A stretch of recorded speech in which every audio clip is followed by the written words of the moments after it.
just a little bit more of your introduction before we dive straight into the conversation. Okay, so good morning, listeners. My name is Elizabeth Gitau. I am the founder of Domestic Professionals Association of Kenya, an association that brings together domestic workers focused on professionalizing that job that we really value. And I'm also the managing director, Deepak Circle, the Domestic Workers Circle, where we train them on financial literacy and offer them affordable financial services. Thank you so much, Frank, for having me. And I look forward to a very engaging conversation around the plight and rights of domestic workers. Absolutely.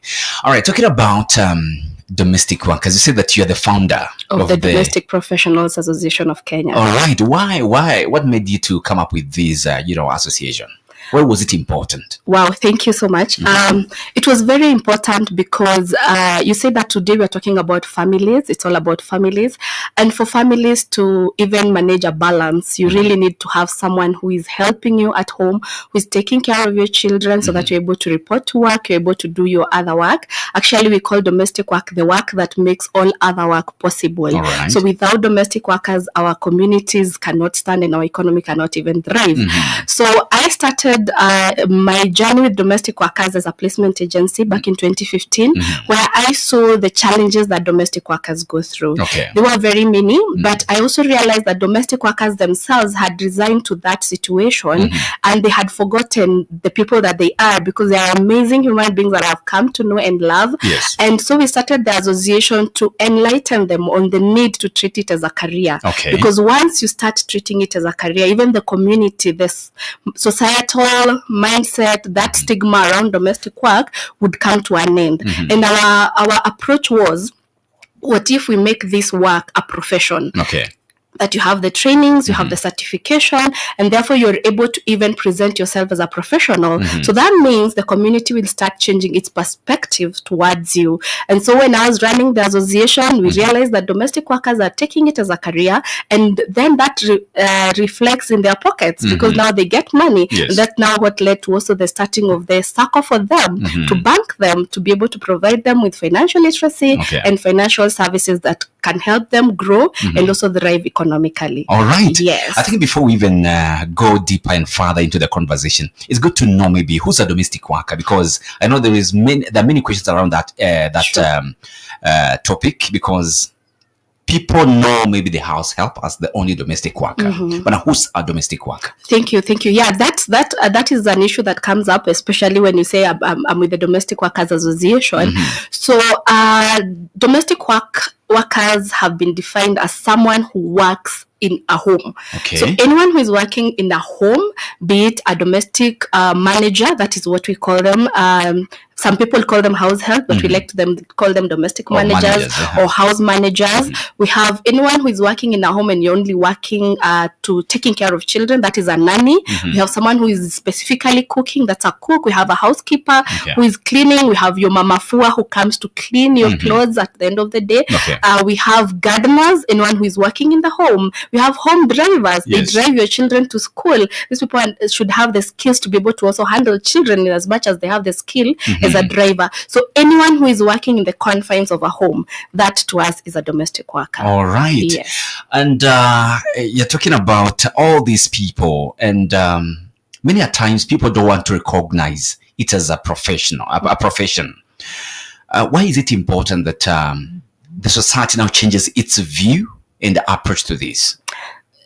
The society cannot fail to recognize domestic workers as an important sector in this economy. Reason being, like I said, it's the work that makes every other work possible. We rely on them to clean, to cook, to take care of our children, and to take care of our homes. However, we look down on this work because it's work that, given an opportunity, we wouldn't do it. But it's work that has to be done. It's so essential for us to even do any other work. So we can't afford to not recognize domestic workers as workers. And what I always say is, domestic work is work like any other, but work like no other. Reason being, they don't work like conventional, favored Frank will report at 8 and leave at 5. This is someone you wake up, they're there. Yeah. You sleep, they're there. So it is one job that has a very thin line between even work and family, because they're in your home and they're sleeping in your home. Yes. So we can't fail to recognize this work because of the contribution that they make to our homes and the contribution that they make to our economy as well. So it's an important job, and it's high time that we actually now recognized it as real work and accorded it the privileges and the rights that it so deserves, because it's work just like any other work. All right. You're talking about helping to wake up. Maybe I come here at 3, at 4 sometimes, and you're saying that before I wake up, they're already awake. Yes. Before I sleep, maybe I'm going home at 11 p.m. They're still awake. Yes. Let's talk about some of the challenges these people face, these professions that, domestic workers face. Yes. So the first one that I would want to say is at the point of engaging them, do we even enter into a contract? Because one of their rights is, and I think I'll tackle the rights plus the challenges, is they have a right to a contract. So the moment they come to your home, do you give them a contract that outlines what are the duties that they are going to be doing? What is their waking up time? Yes. What is their sleeping time? When are you going to pay them, and how much are you going to pay them? Because the reason as to why we have all these other challenges that we are going to talk about is because you don't even have a contract that stipulates that I'm taking you in as a house manager. These are the duties that you're supposed to take. I'm going to pay you XY shillings and I'm going to pay you on XY date. Such that if this is, not is violated along the way, I can refer to the contract. Wait, Frank, you took me to be your house manager. You said I'm going to wake up at 9. I'm going to wake up at 6. Why am I waking up at 4? Yes. Why do you come up? You said I'm going to sleep at 9. Why do you come to the house at 11 and you expect me to wake up, prepare you, cook for you, and then I go to sleep at 2 a.m. and at 4 a.m. I'm up? Yes. So there is a violation of that contract, and you're able to refer to it. If you say that you're going to pay me XY shillings, why are you paying me a staggered salary? Why are you not paying me on the date that you said you're going to pay me? Yes. So why are you not even giving me an off day to rest? Because now that comes to another right that they do have. And domestic workers. Just allow me to cut you a little bit on that. Yes. Are these domestic workers empowered to ask these difficult questions? Because these are tough questions you're talking about. Sure. Are they empowered to ask these questions? Do they know?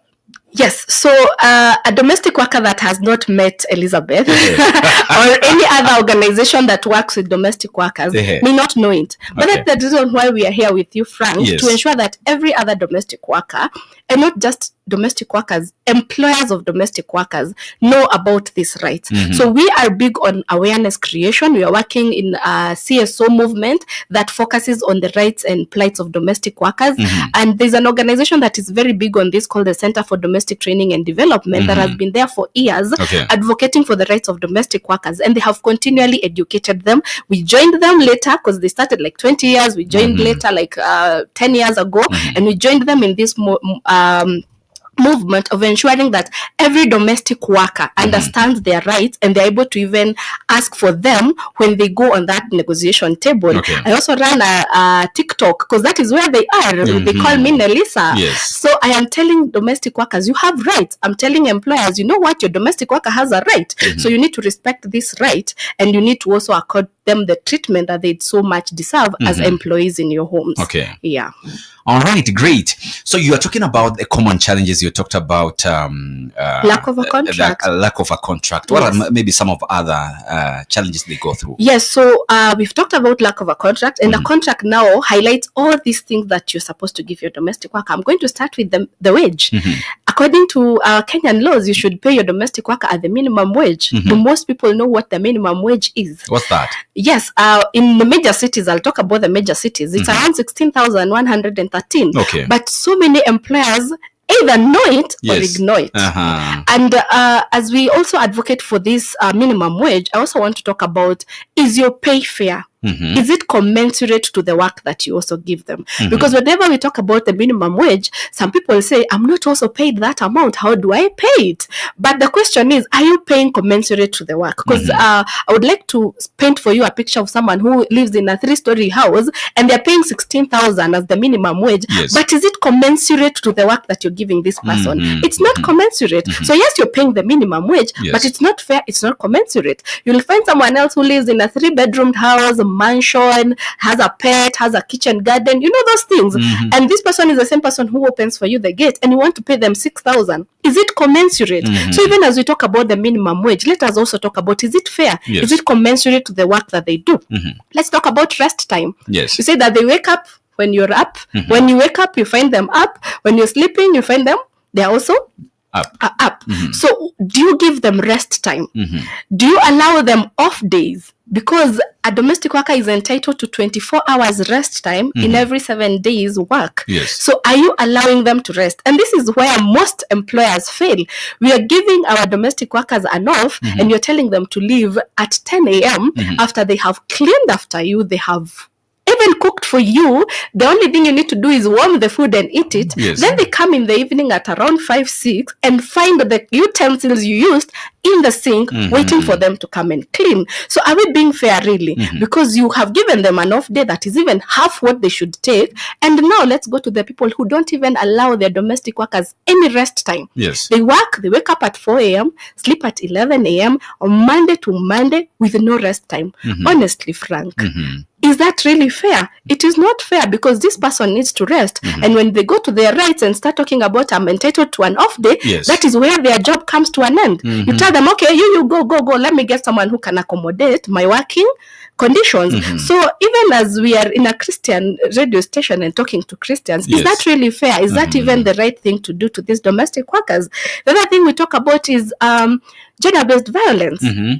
Unfortunately, domestic workers go through physical abuse, emotional abuse, financial abuse when they are in these homes. Let's not even talk about sexual abuse. But they don't have anyone to talk to, because they talk to the employer, Yes. the same person who is perpetrating this. Recently, during the International Domestic Workers' Day celebrations, there was a research that was released by Oxfam that said that even the children of the employers are perpetrators of GBV towards the employees, because they'll insult you, and Yes. once you ask them, you're told, huyo ni mtoto mwelewe. What do you mean huyo ni mtoto mwelewe? You Yes. should treat your child in a way that they should also. But if you yourself are not treating domestic workers with respect, how do you expect then your children to treat them with respect? So you find that their rights are violated each and every day by everyone who is in that home. Talking about violence, what of a scenario where the violence is coming from this domestic worker against the children or against the family? What of such a circumstance? Yes. So there are those cases that happen. Yes. And we are not justifying any form of violence. It is wrong, and we don't condone that. And that's why, as an association, we are saying, let's have a code of conduct for the domestic workers. Like, if I am a domestic worker and I am aggrieved, you can't fight fire with fire. If it's a wrong and a wrong don't make a right. Yes. If I am violated, I leave.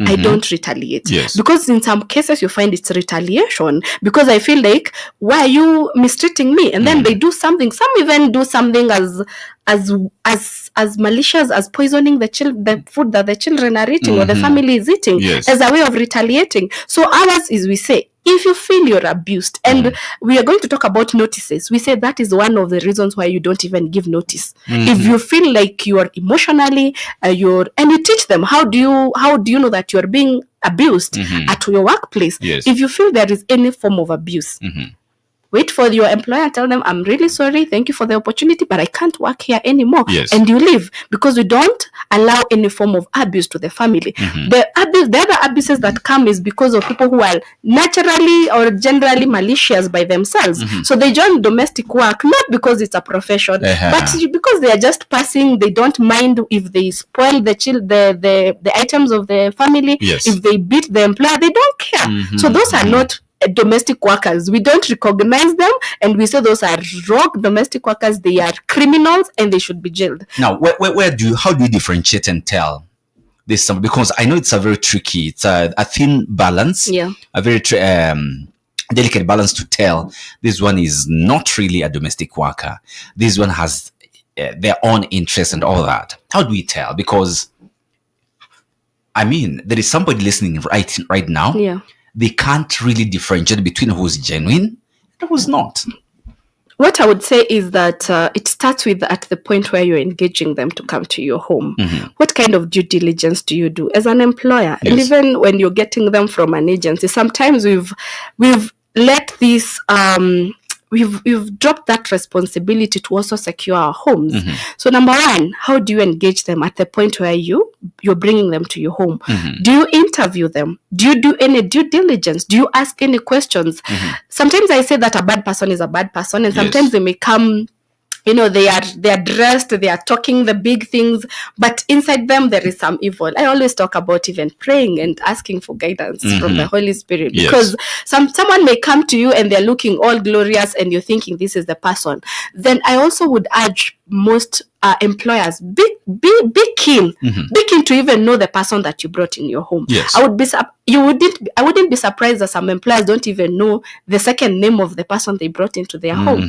They don't even know, does this person even have somewhere they go? Does he have a family? Because when we talk about it, we're not saying intrude into their privacy, but get a personal reference number, a professional reference number. Just do that due diligence to eliminate that person, and sometimes even trust your gut feelings. Sometimes you will go into an interview and you're interviewing someone and you realize there's something that is off. At that hiring point, you're able to say, I'm sorry, I'm not going to take you. Then once they come to your home, number one, ensure you get to know them. Understand their temperaments. There are some people you talk to and you realize they have an attitude, they have anger issues. Is this someone that you want in your home? Because this person may come and these anger issues may come out and you're surprised. Then ensure that you get this person, even what we encourage even domestic workers is join an association that knows your history. Because we have domestic workers that we've been with since 2015. They have a clean record. There are others we've kicked out of our database because they didn't abide by the code of conduct of the association. So you find that when you're doing that initial hiring, ensure that you are asking and you're doing some due diligence. Once they come to your home, get to understand this person. Who are they as a person? What are their values as well? Because you find someone who comes with values that they're not really aligning with your values. And if you have someone who is not aligning to your values, then they're not really going to be a very good fit for your family. So during the hiring process, ensure you do it right. And once they come to you, take the first 3 months to understand this person. We can only hide for so long. If you see some of these to tabias and you're like, no, this one, I don't feel, it doesn't sit very well with me. You have 7 days to just end that contract and ensure you get someone else who is going to align with your values and someone who is going to really add value to your family. All right. You've talked about a contract, you've talked about wages, you've talked about, these long working hours, no rest time. So what are some of the other challenges besides these ones? We have lack of sick leaves. Domestic workers work even when they are unwell. It's so unfortunate that someone can even get an accident at your workplace and you tell them, you know what, I want to eat. I want to refer to a skit that was played during the International Domestic Workers Day. The domestic worker was left without food and she's just working. We'll talk about food the next one that I'm going to. Then this domestic worker collapses at the workplace, but the employer is like, wake up, we need to eat. This person needs help. This needs to be taken to a hospital or needs to be taken care of. But you're telling them, wake up, we need to eat. Your domestic worker on this particular day wakes up late and you're wondering, why is she asleep? Instead of asking them, hello, Nelisa, are you okay? You're like, mbona sasa hujaamka, sasa watoto watachelewa. And then she's like, I feel like my head is, sasa kichwa ni kitu ya kufanya you even like abuse them even when they are unwell. So we need to really protect even these domestic workers when they are at work. I know. I saw another clip somewhere on socials where I don't know where this domestic worker was, but was cleaning, fell with, I don't know, we had a chair fall on. I think I saw it, a sofa. And then they were laughing. And I thought about it and I was like, wait a minute, it may look funny, but that person can get harmed. What are we going to do about it? Because this is harm they have gotten at our workplace. At our workplace. We've had even some domestic workers that have been harmed by their children they're taking care of. Someone slaps you on the eye. and you harmed, but they're like, sasa hiyo ni kakitu kadogo, it's a slap ya katoto. But there are kids who can slap you and you feel the pain, and you're like, that person just looks at it, it's a child, she was just playing, but she's harming the domestic worker. So we need to really protect our workers, ensure that we even enroll them, encourage them to enroll. Actually, we do that, but some employers will not even encourage their domestic worker to. Now it's SHA. Initially, we were talking about NHIF. Pension. We are having old age poverty amongst domestic workers because they're not even pensionable. They don't have even what we call service pay. If you have worked with a domestic worker for a period of years, you should pay them some service pay because probably you are not paying for them NSSF. Some leave. Like you have seen some domestic workers working for 15 years. At the point of exit, they just pick their bag and leave. But that person has some rights that you need to really accord them at the point of exit. So those are some of the challenges that domestic workers are going through. Okay, Elizabeth, I would want to take you back a little bit on the issue of wages and remuneration. You talked about they are underpaid. Yes. And somebody would say that I mean, the domestic worker came raw. They didn't know their work, so I taught them, So I want to pay them and also charge them for teaching them what they need to do. Can we have that in writing?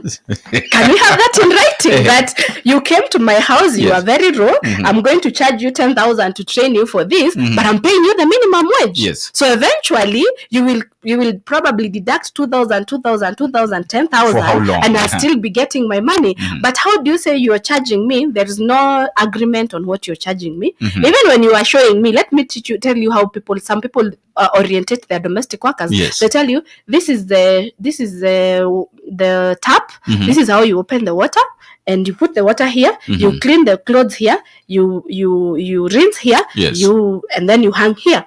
She has not done anything. Who will do the cleaning? The domestic worker. So is that really training?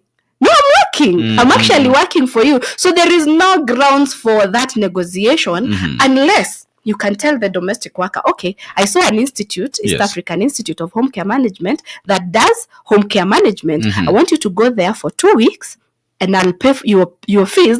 Then after that, I'll deduct that amount from your salary. If you're paying me the minimum wage, which is 16,000, and I've paid for that cost 20,000, then we agree you're going to deduct 5,000. So you'll be paying me 11,000. I wouldn't have a problem with that. I'm sure most domestic workers wouldn't have an issue with that. But now you're saying you have trained me, you're paying me 8,000. How much will you deduct and how much will go to my pocket? Bearing in mind that I'm still the same person who's doing that work. Because you will show me this is the kitchen, this is the tablecloth that we use, this is the detergent that we use, and then you will leave me to do it. That can't amount to training. So it has to be defined. What kind of training are we talking about? Is this training certifiable? Like, are you going to give me a certificate that even as I go to the next job, I'm able to use that certificate to look for a job? So if it is certifiable, you're taking me to an institution or you're bringing in someone to train me, and that person will actually even issue a certificate, and we agree how much that is going to be charged, and it is in writing, then that is okay. But the other one that you're telling me I'm training you, that one is not, it does not really hold any waters. This is Elizabeth Gitau in studio talking about the rights and the plights of domestic workers. If you got any question, any feedback, feel free to get in touch. 0717 400 555 is our call, and WhatsApp line 20933 on SMS. At Top FM Live, at Favored Frank, across all social media platforms. And by the way, we are live on YouTube. That is at Top FM Live. You can follow through the conversation. And you can as well catch up with the conversation a little later, just in case you're busy right now. We want to take a very short commercial break. We take the latest in business. When we come back, we'll be delving deeper into the conversation. You'd want to stay with us. This is Hope FM, where you listen and live. The Breakfast Table on Activate. Listen and live. Hope FM, another quality service from Christ, is the answer ministry. The Business Line. It's just business. KCB Bank has reaffirmed its commitment to supporting learning institutions in their transition to clean energy by offering partial grants and green.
Breakfast Table on Activate. Listen and leave. Absolutely. You just got 13 minutes to 9, and this is the 24th of June, the year 2025. It's a Tuesday. It's all about all Kenyan vibes, all Kenyan music, and of course, the Breakfast Table conversation. I want to believe you are following the conversation this morning. And if you got any feedback, any question, you can let us know. 0717 400 555. That is on WhatsApp. 209 33 on SMS at Top FM Live at Favorite Frank across all social media platforms. Let me know, what do you think? We got a number of comments. We have one here saying, good morning, Frank. I'm very happy to listen to this conversation. I'm enlightened. I'm not allowed to rest time, no using my phone, etc. And this is a believer I work for. How can I get in touch with our guest? All right, I think she'll advise later. I wanted saying, hi Frank, I'm following on the topic on domestic workers. Does providing food and accommodation constitute as payment in the kind for the domestic farm hand? Somebody's asking. Let's just handle these. This is by David Ndungu. Somebody's giving it. They say you're being provided for food and shelter. You're not paying rent. Is this part of the salary? Yes, so no, it is not part of the salary. As a domestic worker, you're entitled to a safe place for you to sleep. Okay. And that is one of the other challenges that most domestic workers go through. That you find that you're working in a home, and someone was saying that you sleep in the sitting room, but the family uses the same sitting room to watch movies or series up to 2 a.m. So you have to coil yourself in the kitchen and wait until they are done so that you can now come and sleep. So that is a violation of their rights, because they are entitled to a clean, well-ventilated sleeping area. Okay. So you can't take them into a room where there are no windows, no fresh air. That is their right to have that. About food, the law is not very explicit about food. Yes. But we say that you provide 3 meals a day. That is breakfast, lunch, and dinner. And this is not like in-kind payment. And should an employer tell you that I'm going to, and that this is one of the things that we train the domestic workers during the negotiation, you should ask, does that salary also mean that I'm going to buy my own food? Because if the salary means I buy my own food, then it has to be higher than what you're providing for. You're supposed to provide your domestic worker, if she's not sleeping at your home, a housing allowance. Okay. If they are not living in your house, then you provide for them a housing allowance. So the minimum wage that we're talking about is not inclusive of a housing allowance. Okay. So if that person commutes, then you need to provide for them house allowance on top of what you're paying them as the minimum wage. Yes. All right. We have one here saying that mwajiri anafaa kuheshimu wafanyakazi wake. Thank you so much, Jacob Makuli from Ongata Rongai. We have one here saying this Rehema saying that wangu hajanilipa miezi miwili. And I don't know, how do you approach such a kind of situation where an employer doesn't pay the worker? And I spoke about that during the minimum wage, that we are having challenges with employers who will tell you, I'll pay you a certain salary. Yes. Some will either stagger it along the month. They are paying you 6,000, they pay you 3,000, then they pay you 2,000, then they pay you 1,000. Ensure you get a contract that says, I'll pay you this amount on this and this date. Yes. Once this and this date gets, you have the right to ask, wait a minute, we signed a contract and you said you're going to be paying me by the 5th of every month. It's the 6th. Where's my pay? You have a right to even go to the labor office that is near you and report that, because that is a violation of your right. Yes. You have a right to be paid a fair wage, and in Kenya we are saying the minimum wage, and at the time stipulated by your contract. And if you're not paid, kindly domestic workers, we have many who are working 1 month, 2 months, 3 months without pay. Why then are you working? Because you're working to put money in your pocket.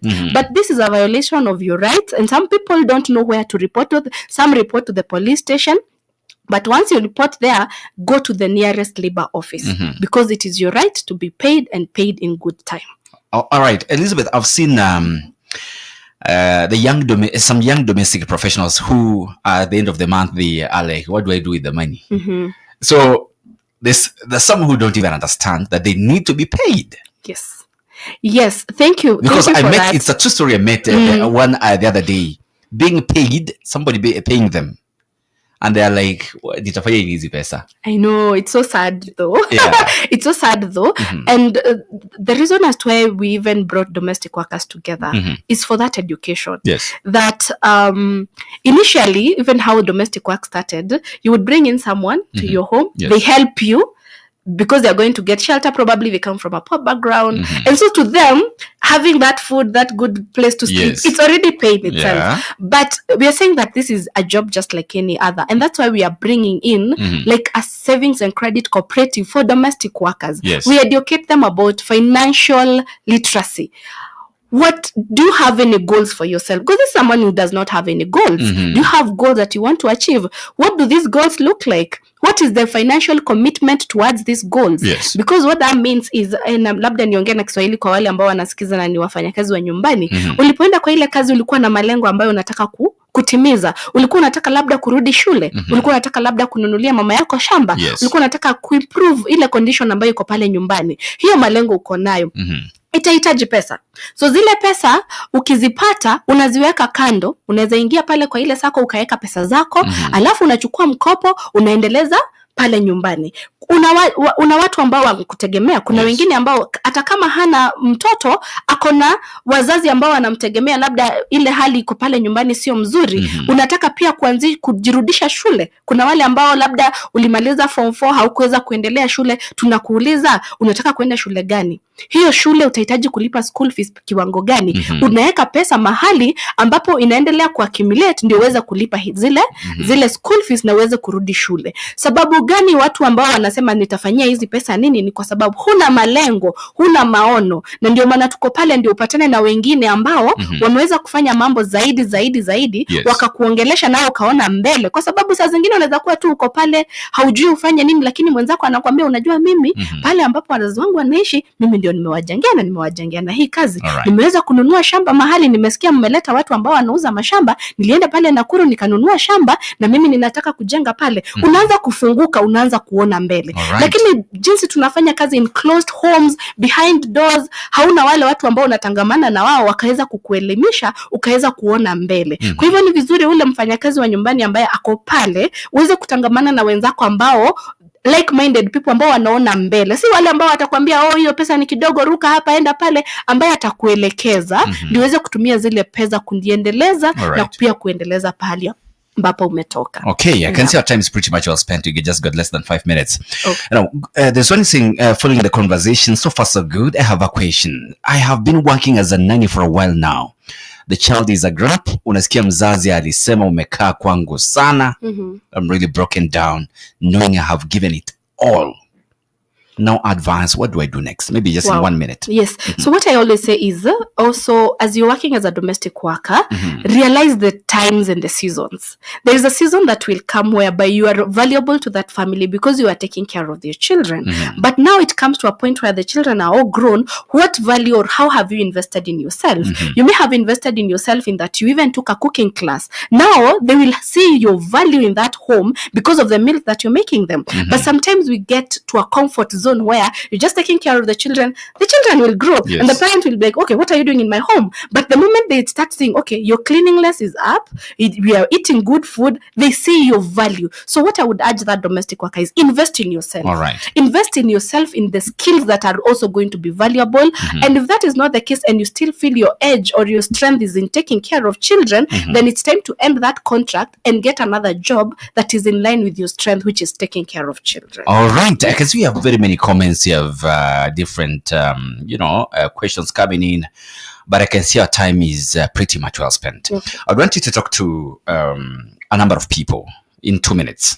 I want you to talk to unemployed. What do we do now going forward? Because I know, again, we have domestic workers who are listening in and they are abroad, right? Yes. They're outside the country. Some have gone through, abuse from, their employers.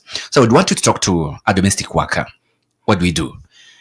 Talk to an employer, talk to the government, and talk to the society. Thank you. Yeah. Wow, these are so many people to talk to, but I'll sum it all in one thing. Yes. domestic work is decent work. What is indecent is how we treat the workers that we work with. So to our employers, it's a clarion call. And the notes I did today was presented to you by a domestic worker. Thank you, Catherine, for making these notes to me. She said, remind employers to treat domestic workers with dignity and respect. Once there's respect and that dignity, you're going to treat them well. You're going to listen to them. Let me tell you, employers, domestic workers are not stupid. They know things. They can listen. But the moment that you start talking to them as if they are below you, then that is where we have a problem. Treat them with respect. Promote fair contracts and clear communication, and also appreciate their work. Some people say, hata kwangu hakuna kitu anafanyanga. Yet when that person leaves your home, everything crumbles. I want to talk to domestic workers. I always say you do the work that makes all other work possible.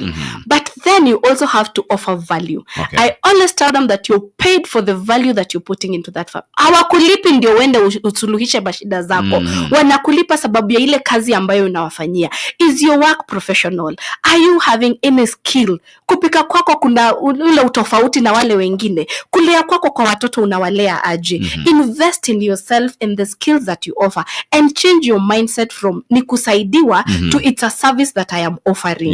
Join organizations like the Domestic Professionals Association of Kenya. Ndio weza kuinvest in yourself, and then you can also even invest in yourself and invest your money somewhere it can also earn you something. Our government is doing much, and there is a convention that is about to be ratified, and we appreciate what the government is doing. We want to urge them. Let's make sure by the next Labor Day, ILO Convention 189 is ratified. Because what that means is all these rights are going to be enforced, because now the government is going to be more accountable by ratifying that convention, that every domestic worker will not earn anything below the minimum wage. All these decent work, leave days, annual leave days that we even didn't talk about, they are going to get them, and the government is going to enforce them.